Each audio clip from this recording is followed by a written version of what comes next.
It is also the world's most populous continent, with roughly 60% of the total population. Asia is increasingly the center of the world's economy. By 2040, the region could account for more than half global GDP.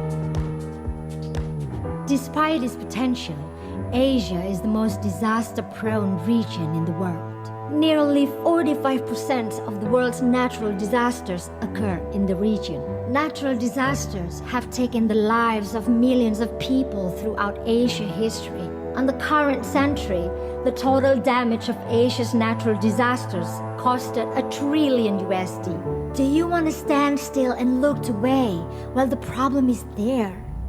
We should be saving nature and people, changing minds, and reinforcing our future. In order to make that happen, the solution can't be done by itself. It needs to involve the government, academician, industry, community, and media. The impacts of natural disasters are complex and have broadly affected, experiencing temporary halts in some production sectors. This reinforced the negative impact on exports from the global economic slowdown, further undermining private sector confidence. The major causal sequence that caused by natural disasters require us to be aware and prepare as a whole.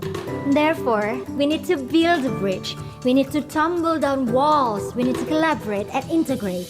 We want to make the connection works. How to work it out? Through this event, we are inviting stakeholders from all over the world to participate in disaster risk reduction. Adexco will deliver an international scale exhibition, high-level conference, education program, and joint exercise. Disasters affected a lot of things. Therefore, Adexco will engage disaster management from many perspectives. Asia Disaster Management and Civil Protection Expo and Conference will be held in GI Expo Kemayoran, Jakarta, and start doing your part today. Visit us on www.adexco.id. Take a chance, make a change.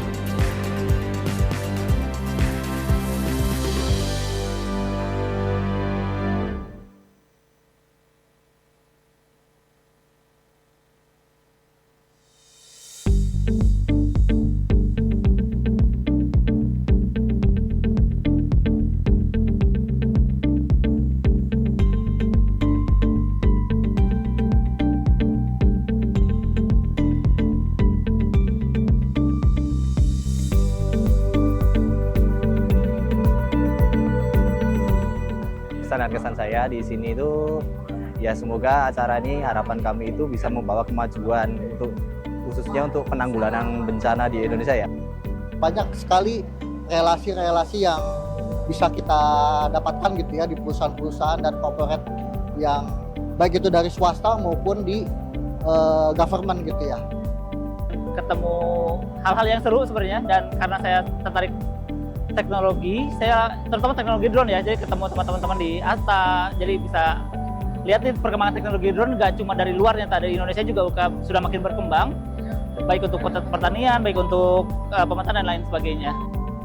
Dan 2026 tentunya menjadi salah satu ajang berikutnya di mana semua kita mengajak pihak-pihak untuk berpartisipasi dalam Adexco ini untuk memperkuat semangat industrialisasi kebencanaan menuju resiliensi yang berkelanjutan. Sampai jumpa di Adexco 2026.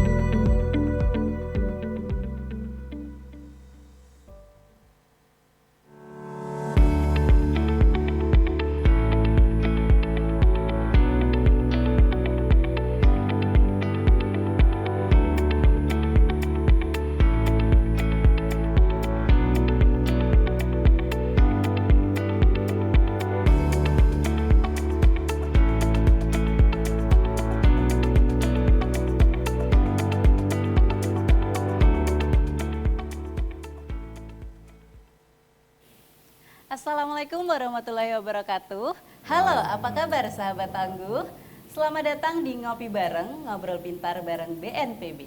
Saya Nur Aini Sabilus Salami, senang sekali bisa kembali menyapa sahabat tangguh di episode kali ini. Hari ini saya tidak sendirian karena saya bersama rekan saya yang akan menemani obrolan kita pada pagi hari ini, yaitu Mas Andrian Chader. Halo, apa kabar Mas Andrian? Kabar baik Mbak Eni, Alhamdulillah. Senang sekali bisa bergabung kembali dan menyapa para sahabat tangguh di episode perdana di tahun ini. Halo sahabat tangguh. Halo, Alhamdulillah ya Mas Andrian. Iya. Hari ini sahabat tangguh, pada akhir tahun 2025, duka mendalam menghantam 3 provinsi di Pulau Sumatera akibat bencana banjir dan longsor. Dan dampaknya masih dirasakan hingga kini dan proses pemulihan bagi masyarakat terdampak masih terus berjalan ya Mas Adrian. Ya? Betul sekali Mbak Eni. Awal tahun ini ancaman bencana hidrometeorologi terus memberikan alarm siaga kepada kita semua. Hujan dengan intensitas tinggi melanda sebagian besar daratan Indonesia. Banjir, longsor, dan banjir bandang terjadi di beberapa wilayah di Indonesia. Iya Mas Adrian, karena memang saat ini Indonesia sedang masa penghujan ya, musim Betul, penghujan ya. Baik, sahabat tangguh yang memiliki pertanyaan atau mungkin pengalaman atau mungkin ada hal yang ingin didiskusikan seputar topik kita pada hari ini, langsung saja bisa menuliskannya di kolom chat dan nantinya tim kami akan membantu memilih beberapa pertanyaan dari sahabat tangguh untuk kita bahas bersama para narasumber. Sahabat tangguh juga perlu terus memantau berita dan informasi kebencanaan terkini sebagai bentuk kesiapsiagaan dan mitigasi. Karena update bencana, jangan tunggu sampai kita menjadi korbannya.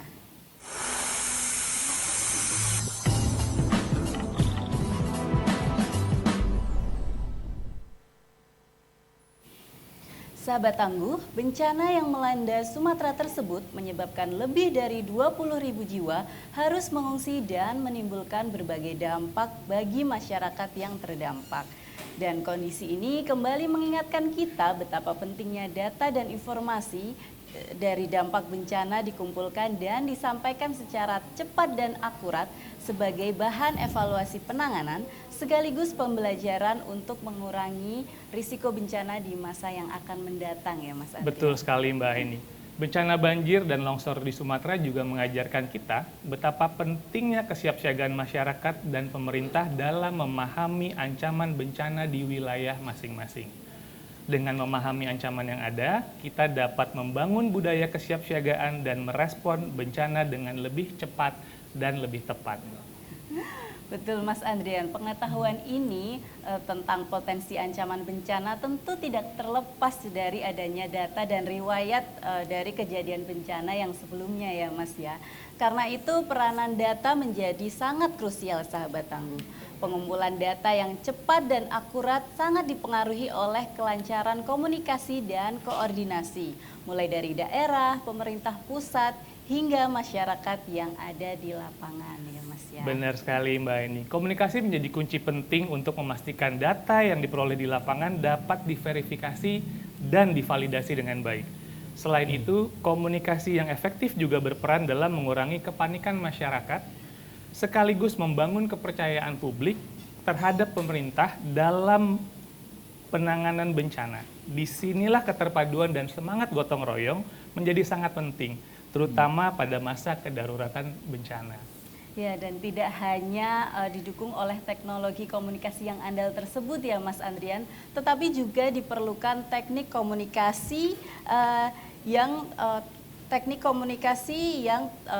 bisa menjangkau seluruh masyarakat.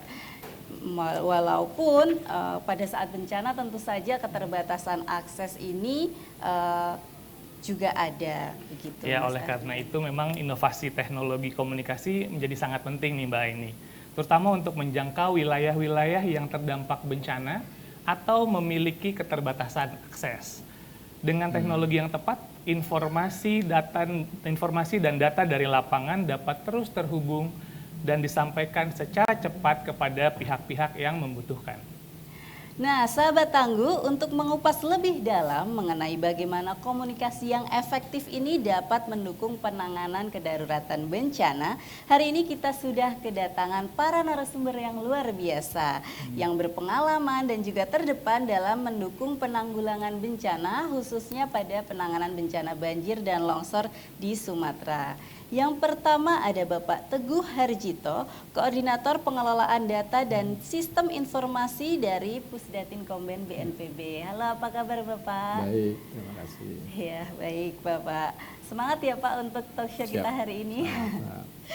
Baik, selanjutnya sahabat tangguh, kita juga kedatangan Bapak Agung Setia Utomo, Ketua Tim Akselerasi Infrastruktur Digital dan untuk Perlindungan Masyarakat dan Penanggulangan Bencana dari Kementerian Komunikasi dan Digital. Halo, apa kabar Bapak Agung? Alhamdulillah, baik Mbak Ani.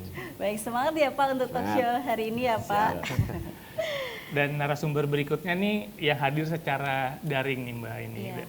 Ini ada Bapak Dani Kunto Wibisono, Kepala Laboratorium Big Data Analytic di Universitas Profesor Dr. Mustopo, yang akan berbagi perspektif sebagai ahli telekomunikasi mengenai bagaimana membangun komunikasi dengan cepat, akurat, terpercaya dalam kondisi darurat kebencanaan. Oh iya nih Mbak ini, karena saat ini dalam kondisi suasana Ramadan, kita masih berpuasa. Untuk episode kali ini kita tidak sambil minum kopi dulu nih, jadi minum kopinya nanti setelah buka puasa. Ini episode Ngopi PB tanpa kopi ya Pak. Oh, betul sekali. Dan tak lupa sahabat tangguh, kami juga mengundang sahabat tangguh untuk ikut berpartisipasi aktif dengan mengirimkan pertanyaan atau mungkin hal-hal yang ingin didiskusikan dengan para narasumber melalui kolom chat. Karena pertanyaan sahabat tangguh ini nanti akan kita bahas pada sesi diskusi interaktif nanti. Dan untuk sesi pertama ini kami akan memulai pertanyaan untuk Bapak Teguh ya Pak.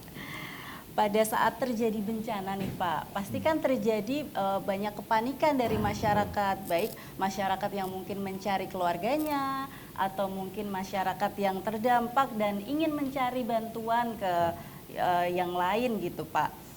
Kira-kira di situasi darurat tersebut Pak, bagaimana ya Pak peranan BNPB untuk membangun alur komunikasi yang cepat, kemudian akurat, tetapi juga tetap menenangkan masyarakat? Karena agar informasi yang diberikan tersebut tidak menimbulkan kepanikan bagi masyarakat, begitu Pak. Baik, terima kasih atas pertanyaannya Mbak Eni. Jadi pada saat kejadian banjir longsor di 3 provinsi di Sumatera, yaitu di Aceh, kemudian Sumatera Utara dan Sumatera Barat, BNPB langsung bergerak di ketiga provinsi terdampak ya. BNPB melakukan upaya dan mengaktifkan pos pendamping nasional. Pos pendamping nasional ini fungsinya melakukan pendampingan untuk posko yang ada di provinsi. Nah, posko provinsi ini inilah yang pada penanganan darurat bencana itu mengkoordinasikan seluruh penanganan darurat yang ada di provinsinya. Nah, di dalam struktur posko penanganan darurat bencana yang ada di masing-masing provinsi, ini terdapat satu bidang Pusdatin Mas ya, istilahnya atau bidang data, informasi dan humas. Disinilah seluruh data dan informasi yang ada atau yang kami terima laporannya dari kabupaten kota terdampak dikumpulkan, kemudian diolah dan juga pada akhirnya diseminasikan informasi tersebut atau disebarkan ke masyarakat melalui berbagai platform media seperti itu. Baik itu melalui website, kemudian di medsos juga kita sebarkan data informasi. Semua informasi yang terkumpul dari lapangan ini kita sampaikan. Tentunya dari data yang ada memang tidak mungkin ada hal-hal yang kurang kurang mengenakan ya, artinya misalkan korban meninggal dunia sekian banyak, kemudian yang hilang, yang luka dan seterusnya, kemudian daerah-daerah terdampak mana saja yang mungkin Kalau kita lihat perkembangannya di awal-awal itu sangat apa ya, menyedihkan ya. Di mana banyak rumah bukan hanya rusak tapi tersapu hilang. Seperti itu, bahkan ada sekitar kalau saya nggak salah ingat sekitar 40-an desa di seluruh 3 provinsi tersebut hilang ya. Nah, ini luar biasa, dampaknya sangat besar. Kemudian banyak juga pengungsi yang artinya penduduk yang terdampak harus mengungsi gitu. Itu, nah salah satu kunci untuk tidak menyebabkan masyarakat lebih panik mungkin satu sumber informasi. Karena ketika bencana itu datang menimpa masyarakat, biasanya kalau kita lihat dari kejadian-kejadian bencana yang besar, dengan keterbatasan alat komunikasi dan lain sebagainya, ini justru yang masuk adalah berita-berita atau informasi yang tidak benar. Bisa disinformasi, bisa bahkan hoax. Nah, ini yang harus kita upayakan diperkecil ya, diperkecil disinformasi dan hoax tadi. Tentunya tadi dengan data informasi yang akurat yang sudah dilaporkan dari daerah-daerah terdampak masuk ke dalam posko, kemudian kita sampaikan ke masyarakat seperti itu. Jadi pentingnya satu data dan satu informasi dari posko ini kepada masyarakat gitu, supaya ini juga bisa lebih menenangkan masyarakat seperti itu. Mungkin itu. Jadi memang kalau untuk alur komunikasinya memang sudah terstruktur dan berjenjang ya Pak. Kemudian juga diusahakan agar pemberian data atau penyampaian data tersebut terpusat agar masyarakat tidak panik. Walaupun dengan banyak tantangan yang ada ya Pak ya, dengan berbagai macam berita-berita yang tadi Bapak sampaikan tidak benar gitu ya Pak ya. Oke. Wah, ini menarik sekali nih Pak pembahasan kita pagi ini. Mungkin saya ingin beralih ke Pak Teguh nih Pak. Ini sudah ke Pak Agung Pak, mohon maaf. Tadi Pak Teguh sudah menyampaikan dengan penyampaian data dan informasi di wilayah yang terdampak dengan segala macam dinamika dan tantangan yang ada di lapangan. Nah, kita ingin mengetahui nih Pak, sejauh mana pemerintah terutama dari Komdiji melakukan penyediaan infrastruktur komunikasi darurat khususnya di wilayah terpencil, kepulauan atau daerah dengan keterbatasan jaringan, karena menurut kami ini penting sekali nih Pak untuk disampaikan. Ya, makasih Mas Dian ya. Sebelum ke sana mungkin menambahkan yang sampaikan Pak Teguh Pak. Baik. Jadi kami dari Komdiji pasca kejadian di Sumatera kemarin Pak Teguh, kami langsung koordinasi juga dengan teman-teman stakeholder terkait dengan Komdiji. Dalam hal ini teman-teman penyelenggara telekomunikasi. Nah, kita tahu bersama komunikasi tadi yang kita diskusikan ini sangat penting untuk penanganan, mitigasi kebencanaan. Nah, ini Mas Ardian. Jadi kami dari Komdiji langsung koordinasi dengan semua operator seluler, baik Telkomsel, baik Indosat, itu IOH, Indosat Radio Hutchinson, dan satu lagi XL Smart. Karena saat ini Bapak-Ibu sekalian, operator di Indonesia hanya 3 Pak sekarang. Kita langsung mengidentifikasi khususnya BTS jaringan infrastruktur yang terdampak. Mungkin perlu kami sampaikan kembali Bapak sekalian, teman-teman panggilan di ngopi Sahabat Tangguh. Sahabat Tangguh ya. Sahabat Tangguh, semoga tetap kita tangguh. Betul Pak. Nah, kita langsung koordinasi untuk pemulihan infrastruktur telekomunikasi di sana. Kurang lebih ada sekitar di 3 provinsi Pak ya. Ini 11 ribuan 80-an. 11.080 BTS tower yang terdampak dari 3 opsel tadi. Di paling banyak terdampak di Sumatera Utara. itu Sumut ya, Pak, ya? Betul.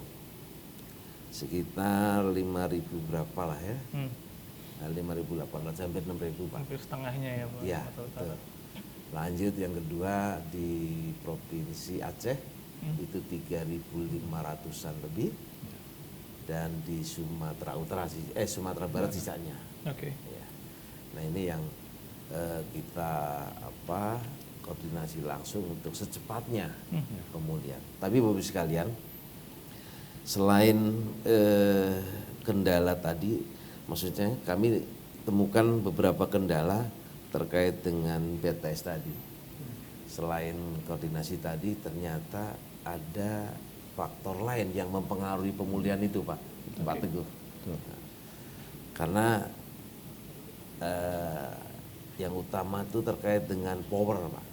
Oh, power. Listrik ya. Listrik ya Pak ya, kelistrikan Listrik, ya. Iya. Karena kalau nggak ada power pun nggak bisa di-on-kan Fungsikan. juga, Iya. difungsikan. Iya. Betul. Yang kedua terkait dengan jalur transmisi baik backbone maupun end smile-nya itu, dan yang ketiga terkait dengan ya tadi tower-tower yang rusak ini, karena akses ke sana pun menjadi tantangan tersendiri, Pak Teguh. Betul. Jadi kami kolaborasi dengan TNI Polri, dengan BNPB, termasuk dengan pemerintah provinsi, 3 provinsi, Sumbar, Sumut, Aceh, dan pemerintah kabupaten kota yang terlibat di sana untuk mempercepat pemulihan itu, Mas. Nah untuk yang hal ini, infrastruktur ini, Bapak Ibu sekalian, sahabat tangguh, kami sebenarnya sedang menginisiasi sistem komunikasi nasional atau Siskomnas, pelindungan masyarakat dan penanggulangan bencana. Oke. Atau kita singkat Siskomnas PMPB, ya, pelindungan masyarakat dan penanggulangan bencana.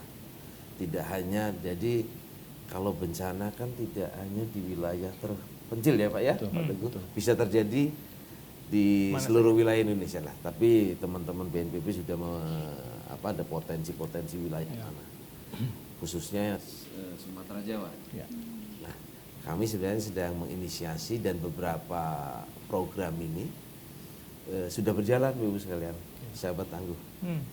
Ada 3 sistem, Pak. Yang pertama sistem penyampaian informasi bencana, Oke. atau sistem early warning system lah. Nah, ini sudah berjalan. Outputnya ke masyarakat itu SMS blasting. Dan pengirimannya pun hanya di wilayah yang terdampak saja, Pak. Sahabat tangguh.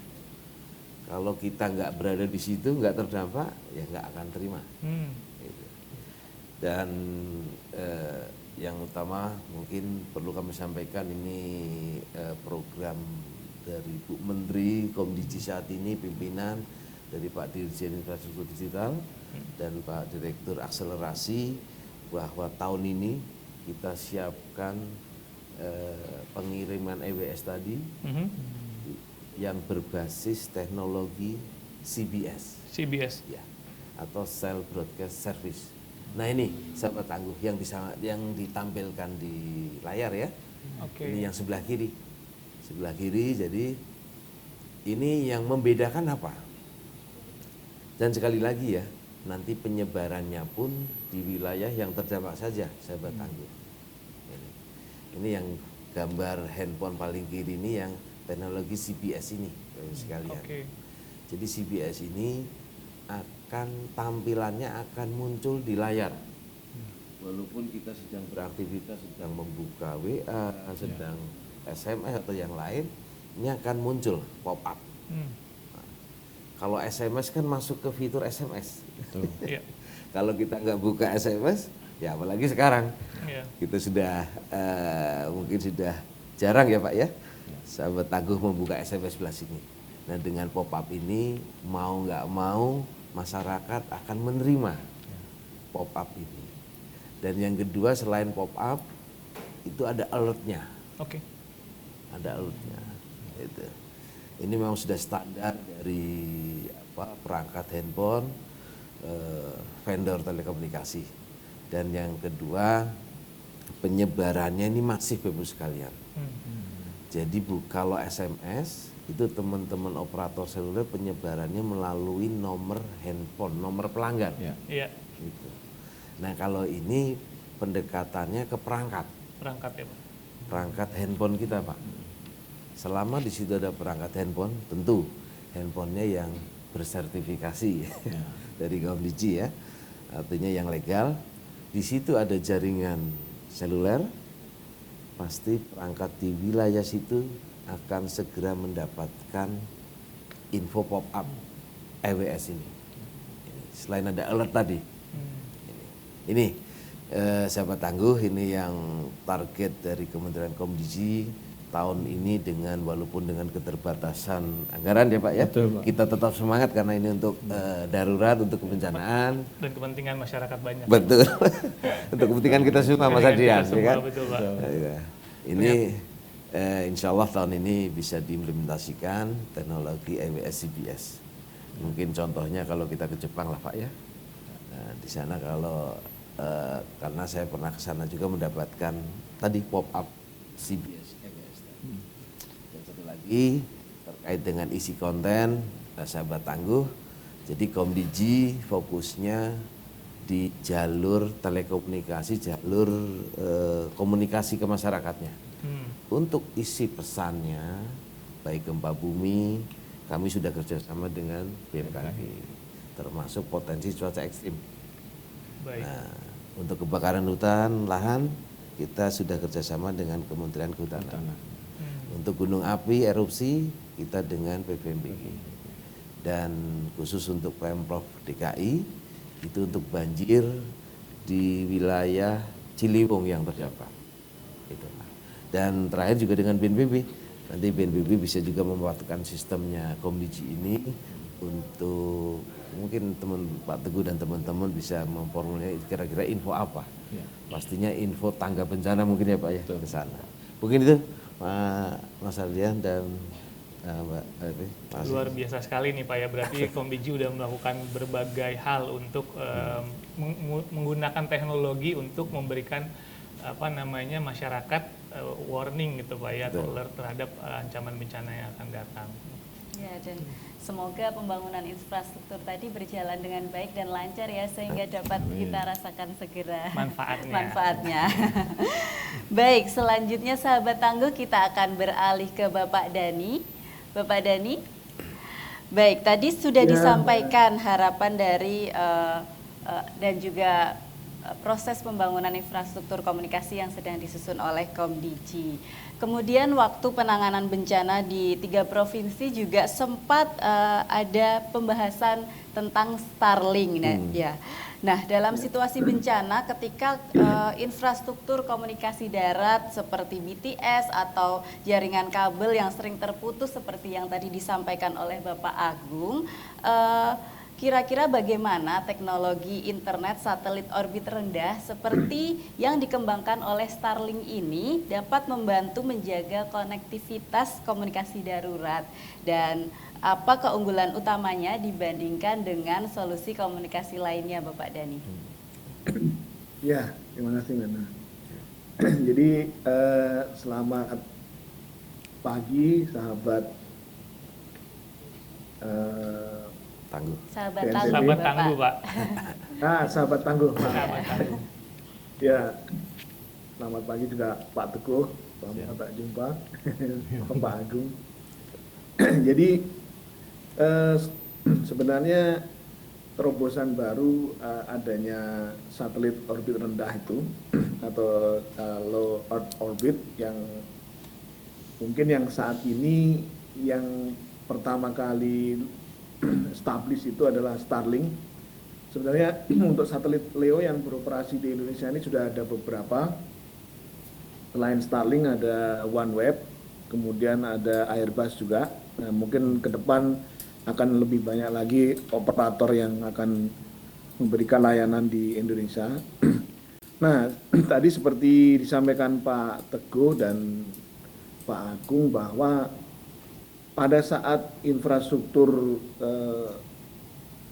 terjadi bencana kemudian shutdown seperti BTS, kemudian jaringan internet lainnya seperti Leasline, maka mungkin Pak Teguh bisa bayangkan juga dan yang sudah lakukan sering yang dilakukan oleh BNPB pada bagaimana merespon time pada saat setelah bencana itu dalam sekian jam itu harus di lokasi bencana ada koneksi internet ya.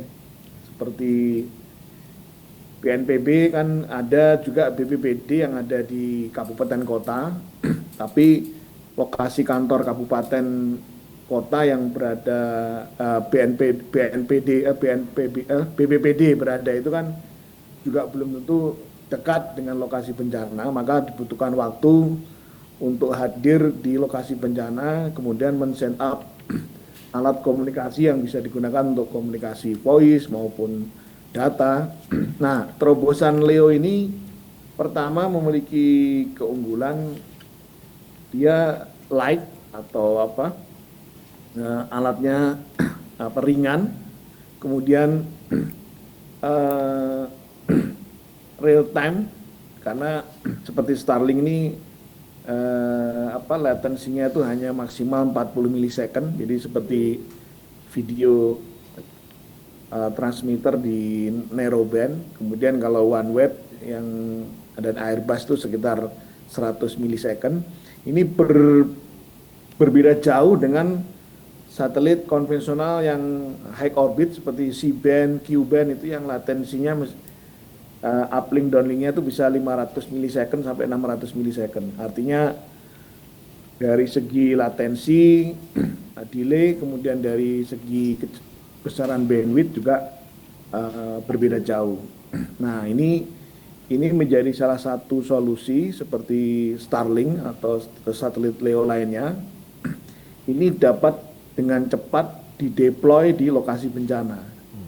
Jadi bayangkan pada saat terjadi bencana, seperti tadi Pak Agung sampaikan, begitu BTS belum terrecover, karena tadi ada faktor listrik belum ada, karena juga biasanya ada BTS itu roboh, kemudian gensetnya sama baterai backupnya terendam banjir atau rusak. Nah, itu satelit Leo ini hadir di lokasi bencana yang bisa dimanfaatkan untuk jaringan backbone. Dalam sekian waktu di set up yang bisa digunakan untuk koneksi internet karena perangkat ini dilengkapi wifi dan juga interface yang bisa digunakan untuk interkoneksi dengan radio yang dimiliki oleh BNPB seperti HF, VHF maupun UHF gitu Pak. Nah, dari segi pendistribusian, nah bayangkan dengan satelit C-band atau Q-band itu yang model flyway itu yang satu ruggedized bisa include antena, kemudian modem, transponder itu mungkin berkisar sekitar 40 sampai 50 kg. Nah, itu juga seperti kemarin kita lihat bencana di Sumatera itu kan untuk akses ke lokasi itu kan hanya bisa jalan kaki ya, tidak bisa kendaraan bermotor, roda 2 maupun roda 4 juga butuh waktu untuk clearance jalan. Sedangkan satelit Leo ini kan ukurannya kecil, bisa dipanggul oleh satu orang aja atau dibawa seperti tas laptop. Nah, itu bisa memberikan respon cepat pada saat kejadian bencana dalam waktu setelah terjadi bencana itu, mungkin dalam hitungan menit atau jam. Dan setup alat ini juga cepat ya, hanya hitungan menit atau jam dibandingkan kalau menggunakan C-band atau Q-band yang butuh waktu untuk membawanya saja, butuh waktu, kemudian untuk men-setupnya itu.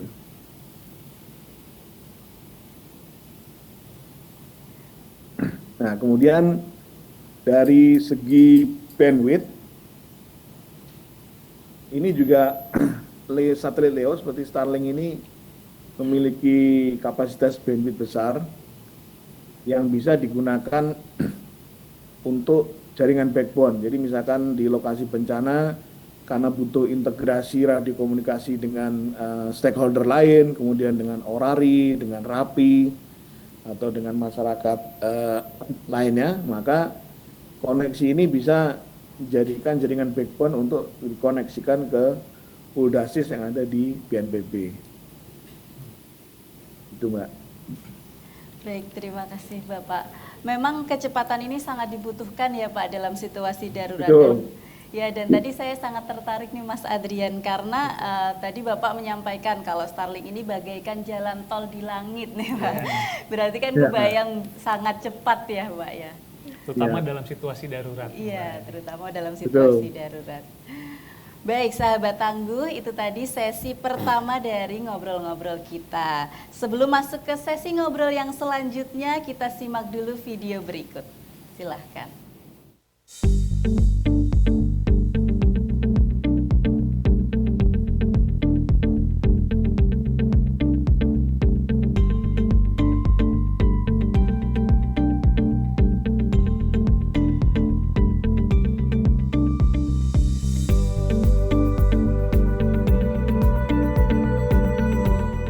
Kesan dan kesan saya di sini itu ya semoga acara ini harapan kami itu bisa membawa kemajuan untuk khususnya untuk penanggulangan bencana di Indonesia ya.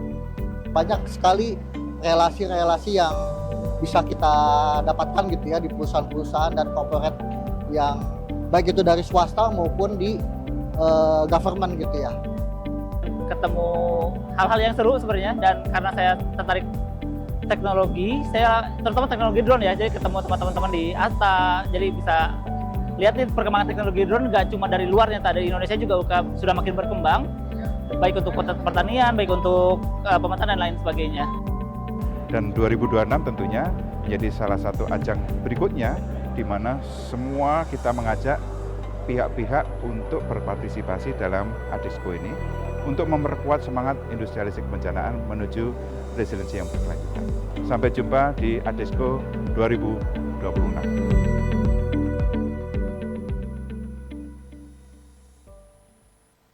Baik, sahabat tangguh, kita akan kembali melanjutkan perbincangan kita.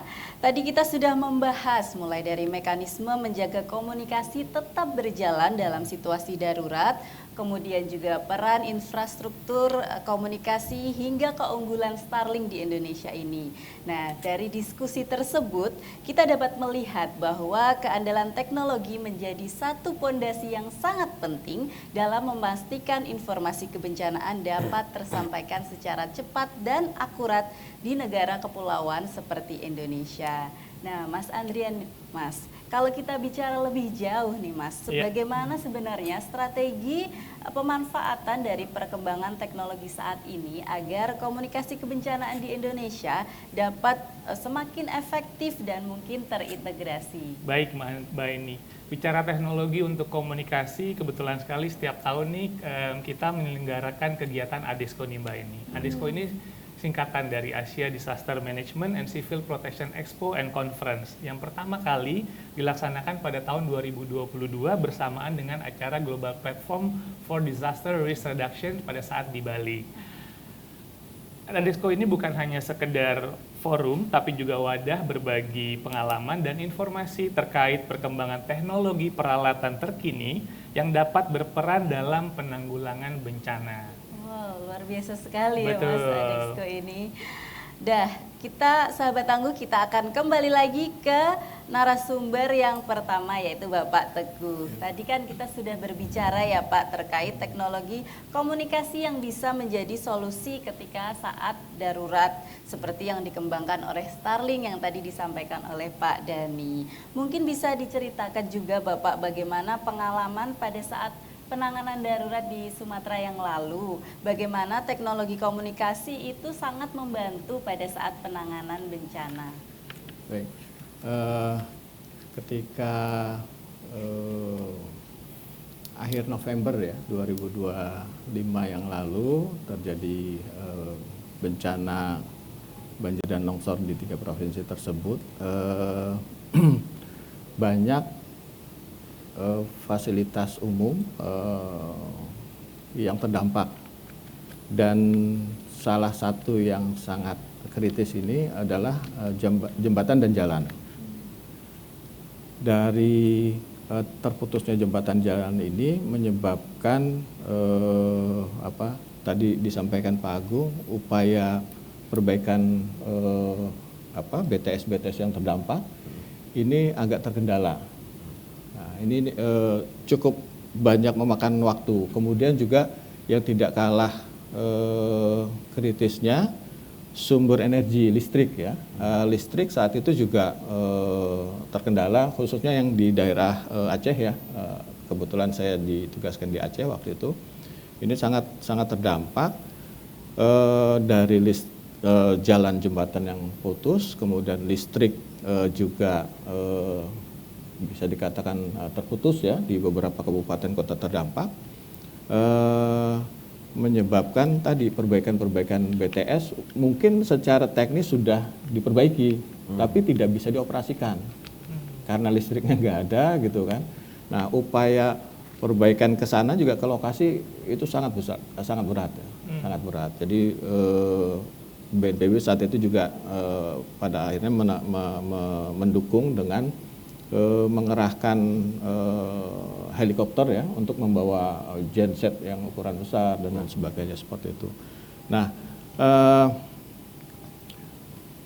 alternatif selain menggunakan teknologi GSM mungkin ya untuk jaringan komunikasi maupun internet, kita mendapat dukungan dan bantuan dari Starlink Indonesia. Saat itu hibah dari Starlink Indonesia, kalau saya nggak salah ingat sampai hampir 100-an ya, hampir 100. Jadi cukup lumayan banyak. Dan ini kita langsung sebarkan. Ya tadi mungkin Pak Dhani sudah menyampaikan karena memang sifatnya portable, mudah diangkut ya. Mungkin satu tas ransel gitu, kita bisa sampaikan, dan ini kita taruh di kantor-kantor bupati, kemudian kantor Kodim. Nah, ini kan istilahnya kunci-kunci data informasi. Nah, kemudian kalau untuk yang di kantor bupati saat itu walaupun pengelolaannya ini teman-teman di daerah, masyarakat bisa menggunakan itu juga untuk mengirim kabar keluar. Karena kayak misalkan di Banda Meriah, kebetulan kawan saya ada di sana waktu itu, sama sekali nggak bisa mengirimkan berita ke saudaranya di luar Aceh gitu ya. Nah, ini tentunya dari teman-teman Pemda mengatur siapa yang artinya prioritas ya, skala prioritas. Betul. Ini yang dikasih kesempatan. Nah, ini setelah diberikan kesempatan, pada akhirnya tadi masyarakat di luar yang tidak terdampak karena sudah mendapatkan berita informasi dari saudaranya, ini menjadi lebih tenang gitu. Kemudian juga upaya-upaya lain ya, pengumpulan data dan lain sebagainya, ini juga jadi lebih terbantu, lebih cepat gitu. Karena kalau tadi menunggu operasional BTS sementara listriknya belum siap gitu kan, dan dengan putusnya jalan jembatan, BBM pun tidak bisa masuk. Itu permasalahan, gensetnya ada, BBM-nya nggak ada. Jadi saling terkait gitu, saling terkait. Nah, ini yang menyebabkan jaringan GSM saat itu di daerah terdampak agak delaynya cukup banyak ya. Kesulitannya seperti itu. Nah, ini yang kemudian gap ini diisi oleh Starlink. Ada hibah dari Starlink Indonesia, kemudian bantuan juga dari Pak Presiden dan Pak Wapres, itu juga masuk ke daerah-daerah terdampak bencana seperti itu.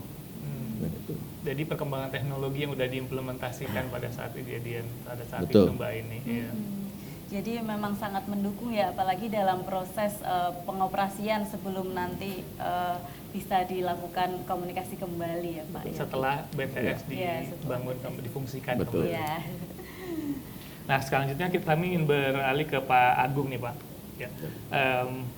Kembali lagi mungkin pertanyaannya lebih ke teknologi satelit berbasis orbit rendah, yang tadi sudah sempat kita banyak diskusikan ya Pak ya saat ini. Dan saat ini kan kita udah mulai banyak menggunakan satelit berbasis orbit rendah untuk komunikasi darurat nih Pak, terutama pada saat yang tadi kita bahas. Bagaimana pemerintah khususnya Komdigi melihat peran teknologi ini dalam memperkuat ketahanan sistem komunikasi bencana di Indonesia?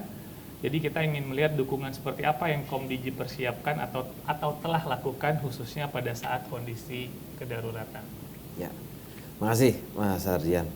Sahabat tangguh, tadi berarti menyambung yang sampaikan Pak Dani ya, terkait dengan teknologi satelit berbasis orbit rendah. Memang kondisi seperti kemarin kita ketahui bersama, infrastruktur telekomunikasi yang existing itu hampir katakanlah apa ya Pak bahasa ininya tidak nggak berfungsi ya. Betul. Nggak berfungsi maksimal, sebagian besar malah gitu. Jadi dengan hadirnya teknologi satelit berbasis orbit rendah ini sangat membantu. Kami pun terima kasih Pak Dani, Komdigi sudah bekerja sama juga dengan Starlink untuk penyediaan di kurang lebih di 32 titik. 32 titik. Ya, dengan Starlink. Dan satu lagi yang perlu kami sampaikan Bapak sekalian terkait tadi di daerah terpencil, terluar 3T lah ya Pak sekalian. Di Komdigi itu ada Badan Layanan Umum. Badan Layanan atau BLU yaitu Bakti Pak. Atau Badan Aksesibilitas Telekomunikasi Indonesia. Nah ini Bapak sekalian, di layar juga sudah kita tampilkan terkait dengan peran. Jadi Bakti ini sebagai badan layanan umum yang memiliki tanggung jawab penyediaan akses telekomunikasi di daerah 3T. 3T ini di mana teman-teman operator seluler itu nggak melayani di wilayah 3T tersebut. Nah, ini ada semacam kewajiban pemerintah melalui Komdigi, melalui Bakti untuk hadir di sana. Di kejadian kemarin itu kurang lebih ada 600-an titik akses internet Bakti yang mengalami kendala Pak, di 3 provinsi itu Pak. 600-an itu paling besar di wilayah Sumatera, di Aceh, dan yang kedua di Sumatera Utara, dan yang ketiga di Sumatera Barat. Ya. Sumatera Barat itu kurang lebih 49-an. Di Aceh sendiri 300-an, 300 berapa ya. Dan untuk di Sumatera Utara 200-an. Nah ini pun teman-teman di Bakti segera melakukan pemulihan. Di samping tadi, karena betul tadi waktu sangat berharga waktu itu yang sampaikan Pak Dani, Pak Teguh tadi, dengan satelit berbagai kita optimalkan juga. Kita kerjasama dengan Starlink.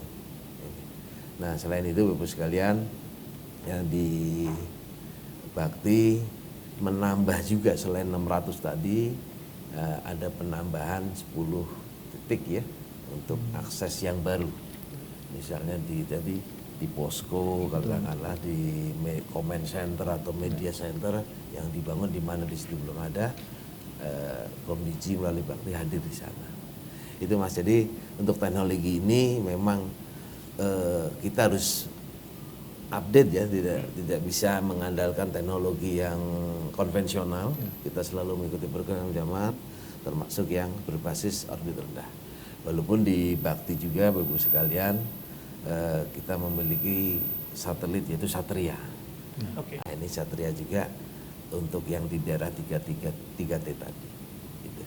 Jadi kolaborasi tadi kami dan BPB termasuk TNI Polri, pemerintah termasuk teman-teman Opsel swasta, termasuk dari Starlink, komunitas masyarakat, pemerintah daerah, provinsi, kabupaten kota sangat berperan, sangat membantu untuk kelancaran optimalisasi dalam bencana. Itu maksudnya. Jadi balik lagi kolaborasi pentahelix tadi. Nah, pentahelix. Kolaborasi pentahelix disampaikan oleh Pak Agung ya. Dan memang teknologi terkini ya Pak ya, perkembangan teknologi kita bisa manfaatkan dengan situasi saat ini yang memang menjadi alternatif ketika kondisi darurat itu Pak ya. Betul. Dan memang pemerintah tadi sudah memberikan lampu hijau ya Pak untuk dukungan komunikasi yang seperti ini, seperti Starlink ini. Kemudian selanjutnya Bapak Dhani, mohon izin, ini pertanyaan untuk Bapak Dhani. Kalau boleh tahu bagaimana proses distribusi, instalasi hingga pemanfaatan perangkat tersebut di lapangan, serta sejauh mana informasi teknologi ini membantu tim penanganan bencana dalam menjaga alur komunikasi. Silahkan Bapak Dhani. Iya, terima kasih Mbak. Jadi tadi seperti disampaikan Pak Agung bahwa dimensi dari alat satelit LEO ini kan kecil ya, ringan ya. Jadi distribusinya saya kira bisa mulai dibagikan seperti tadi, dibagikan ke Polsek dan Koramil, kemudian ke BPBD, kemudian juga bisa kalau memang nanti ke depan ini di kecamatan itu juga harus ada standby, karena alat ini kalau yang bentuk mini kan bisa dilengkapi dengan baterai dan fast charging yang pakai solar panel.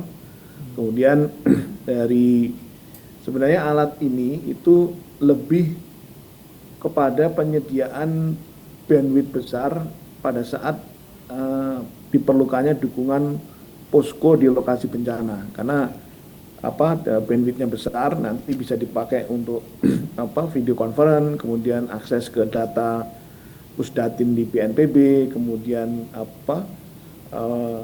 menampilkan visual live tampilan dari drone gitu. Tapi kalau untuk komunikasi voice tetap juga masih diperlukan handphone satelit seperti Inmarsat atau Thuraya ya, yang biasa umum dilakukan, karena itu bisa mobile dan bisa dipakai langsung. Kalau satelit LEO ini kan tetap harus fix atau di lokasi posko itu. Nah, sedangkan mobile kan masih tetap digunakan. Jadi fungsinya juga mungkin bisa ditampilkan slide halaman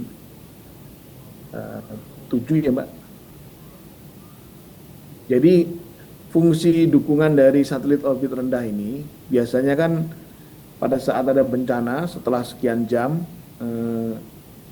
itu butuh akses internet atau bandwidth besar. Nah itu biasanya untuk mendukung koordinasi di lokasi itu, misalkan ada radio komunikasi UHF, VHF maupun HF itu masuk ke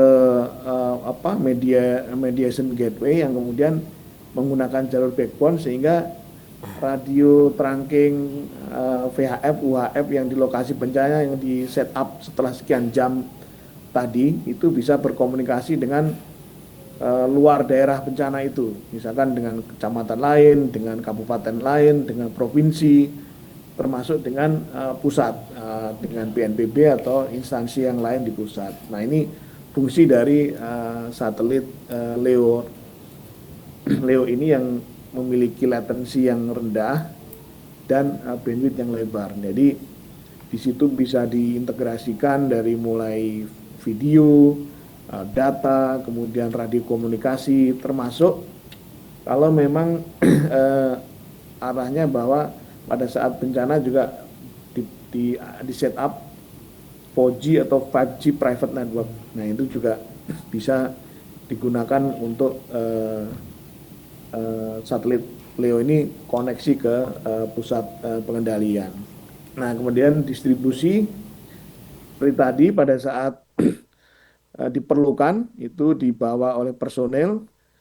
Tidak, walaupun tadi jembatan jalan rusak tetap bisa dibawa ditenteng dengan hand carry dengan baterai. Nah tinggal nanti sistem charging, karena ini fast response ya, itu yang mungkin dibutuhkan tambahan baterai atau solar panel untuk mengecas baterai. Mungkin itu yang gambaran yang bagaimana mengkombinasikan kebutuhan dan pemanfaatan satelit LEO rendah. Handphone satelit seperti Inmarsat atau Thuraya masih tetap diperlukan, karena untuk komunikasi dua arah yang dibawa personel yang lagi mobile atau berjalan-jalan, nah itu masih tetap juga menjadi kombinasi yang tetap diperlukan. Hanya saja satelit LEO ini menggantikan satelit konvensional C-band atau Q-band yang biasanya antenanya besar, kalau dibawa berat hampir 50 kilo lebih. Nah itu ini lebih simpel dan lebih memudahkan untuk menjangkau lokasi. Demikian, Mbak.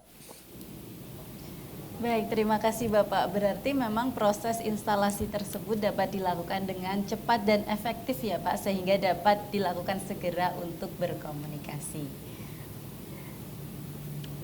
Mas Andrian, mungkin ada tambahan? Saya rasa cukup ya, tadi memang disampaikan oleh Pak Dhani, memang dengan simpelnya, kompaknya alat tersebut bisa diimplementasikan secepat mungkin di wilayah-wilayah tertentu. Baik, terima kasih sahabat tangguh. Tidak terasa kita sudah sampai di penghujung diskusi pada pagi hari ini.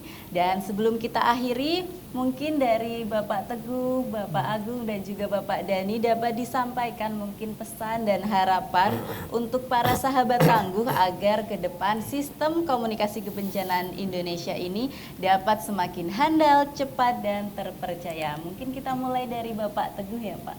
Baik, terima kasih banyak.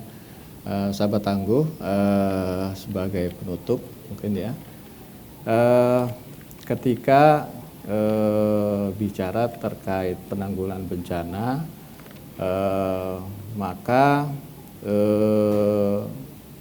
kesiapsiagaan ini sangat diperlukan oleh seluruh pemangku kepentingan, tidak hanya dari sisi pemerintah, tapi juga masyarakat, akademisi dan lainnya ya, dengan konsep pentahelix. Nah, salah satu yang memang jadi hal yang krusial ketika bencana itu terjadi terkait komunikasi ataupun saluran atau alat komunikasi. Nah, ini kita ke depannya dalam hal ini BNPB juga sedang mengupayakan gitu ya, sedang mengupayakan bagaimana daerah-daerah khususnya yang sangat rawan atau risiko tinggi bencana ini kita upayakan untuk penguatan kesiapsiagaannya khususnya dari sisi komunikasi, sehingga jika kita tidak berharap gitu ya, tapi kalau misalkan terjadi bencana di lokasi-lokasi itu, komunikasi yang ada, khususnya mungkin teman-teman BPBD ya, ke BNPB, bisa langsung didukung, artinya tidak lagi terputus cukup lama, seperti itu.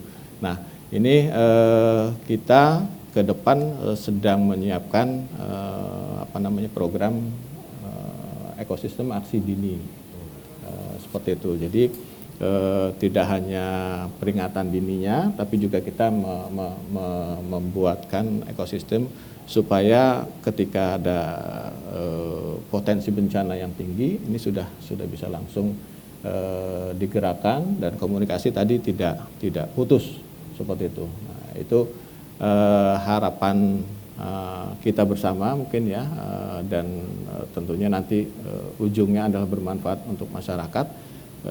Kita bisa lebih siap ke depannya dan juga bisa lebih mengurangi risiko adanya korban di masyarakat, seperti itu. Mungkin itu. Terima kasih Mbak Eni. Terima kasih banyak Bapak Teguh, dan kita doakan bersama ya sahabat tangguh agar upaya tersebut dapat berjalan dengan baik.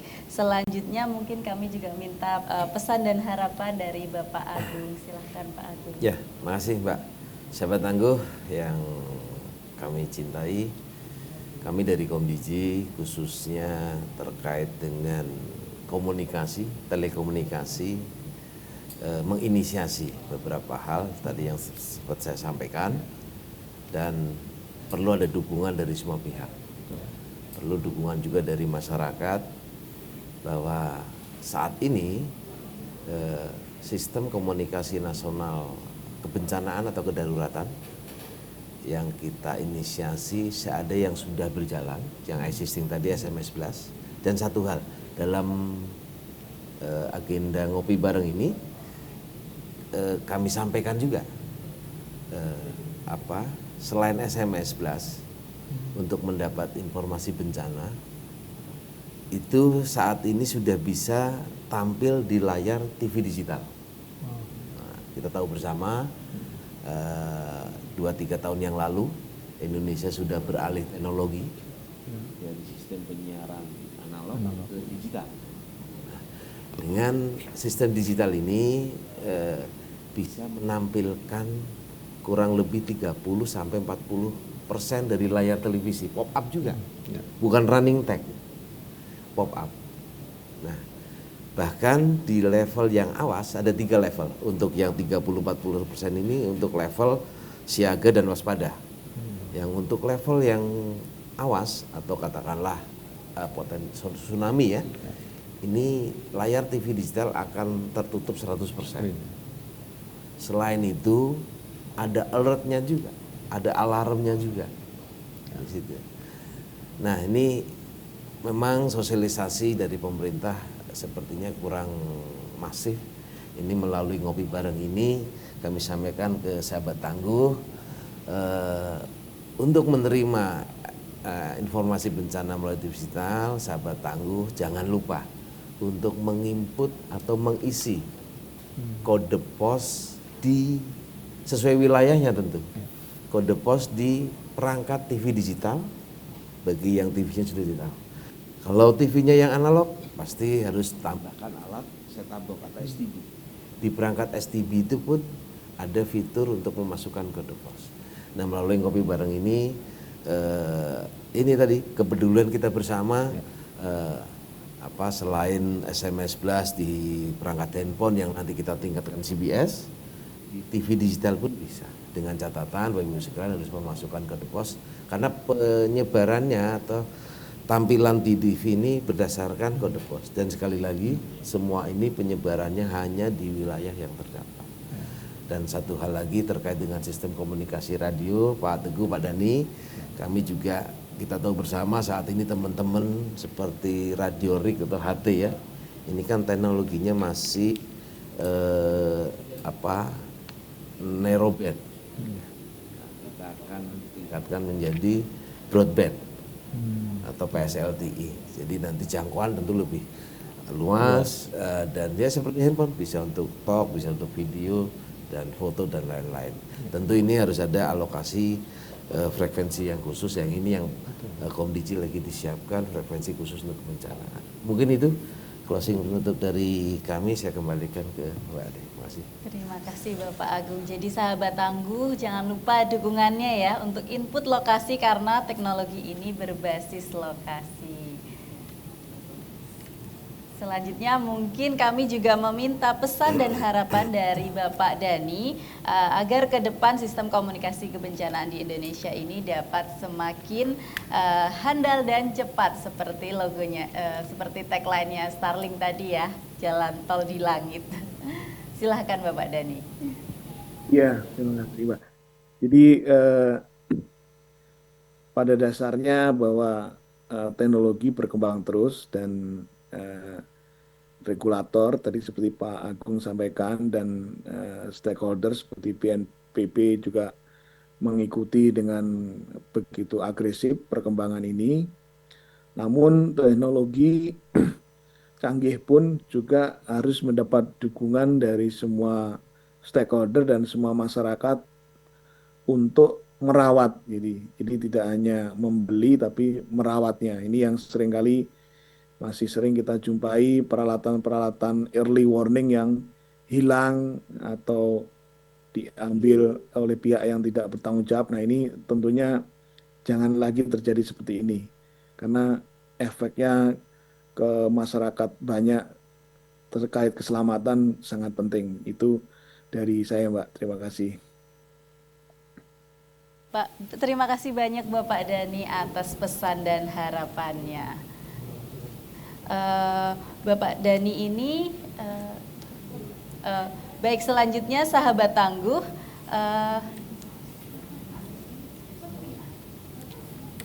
tadi sudah disampaikan oleh Bapak Dhani ya Pak, bagaimana harapannya terkait percepatan teknologi komunikasi ini, dan sudah mendapatkan lampu hijau juga dari pemerintah melalui Komdigi, dan bantuannya juga sudah dirasakan pada saat penanganan darurat bencana pada yang seperti yang disampaikan oleh Bapak Teguh tadi. Ngopi bareng kali ini memang menjadi menjadi satu hal yang krusial yang terkait memang bencana yang baru saja terjadi di Sumatera kemarin. Tadi disampaikan juga banyak praktik-praktik baik juga yang disampaikan, sudah dilakukan implementasi teknologi terkait teknologi terkini dari Leo oleh Pak Dhani, terus juga disampaikan sendiri juga oleh Pak Agung dengan Komdigi yang memang berperan aktif terhadap kondisi pada saat kejadian bencana, dan serta BNPB yang pada saat itu juga sudah melihat bagaimana peran komunikasi yang cepat menjadi satu kunci untuk penanganan bencana yang benar-benar tepat gitu ya.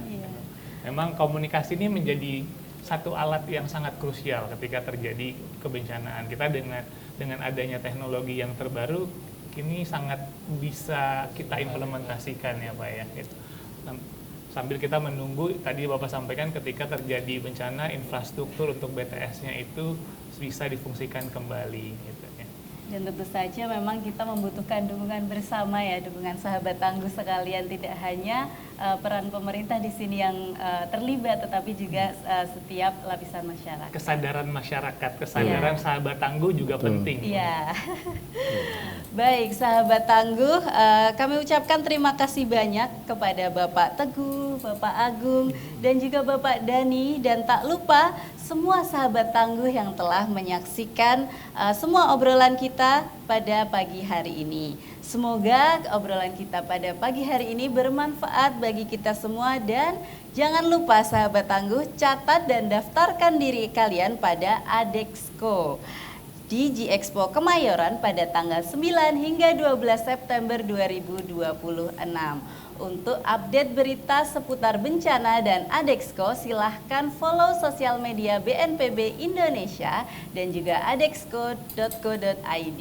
Terus saksikan ngopi bareng, ngobrol pintar bareng BNPB, karena update bencana jangan tunggu jadi korbannya. Saya Nur Aini Sabilus Salami. Saya Andrian Kader. Kami undur diri. Dan mungkin kita bersama-sama ya Bapak-Bapak, kita ucapkan salam tangguh sebelum kita tutup. 1, 2, 3, salam tangguh.